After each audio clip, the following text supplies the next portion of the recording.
Levi's voice trembled with urgency as he cornered Eden, his eyes pleading.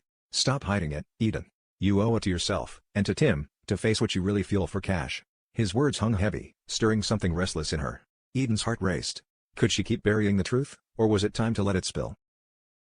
Meanwhile, Tim sat propped up in his hospital bed, the sterile air thick with unspoken questions. "I remember what you said about Cash that night," he told Eden, his tone soft but edged with unease. "When I was out cold after the attack. I'm willing to let it go."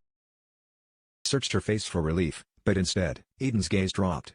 Her confession slipped out like a blade. "I kissed him, Tim. While you were still unconscious." The room froze. Tim's face twisted, shock morphing into fury. "Get out," he snarled, his voice a thunderclap. "Get out of my life and don't come back." Across town, Cash adjusted his badge, reinstated at the police station after weeks of chaos. Paired with Townsend, he threw himself into the hunt for Abigail, sifting through clues like a man possessed. But the station doors burst open, and Levi stormed in, his fury a living thing. "You call this protection?" he roared at the team. "My sisters, both of them, are out there, and you're sitting on your hands." Turning to Cash, his voice dropped, sharp and personal. "And you, stop tearing Eden apart. Sort out your damn feelings before you destroy her." Cash's chest tightened. Levi's words knotted him as he later stood outside Tim's hospital room, guilt pulling him inside.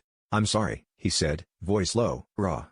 Tim's glare could have shattered stone. "Sorry?" he spat. "She told me about the kiss. You think an apology fixes that? Go to hell, Cash." The venom in Tim's words shoved Cash back into the corridor, reeling. Outside, the night swallowed him whole. He fumbled for his phone, dialing Eden. She had to be safe, he needed to know. Miles away, Eden's phone buzzed in her hand, Cash's name lighting the screen. Her thumb hovered. Should she answer? Before she could decide, a shadow loomed behind her. Nerida stepped into the dim streetlight, her eyes glinting with malice, a syringe gleaming in her grip. Eden's breath caught. She turned, too late, a sharp prick, a dizzying rush, and the world tilted black as she crumpled to the ground.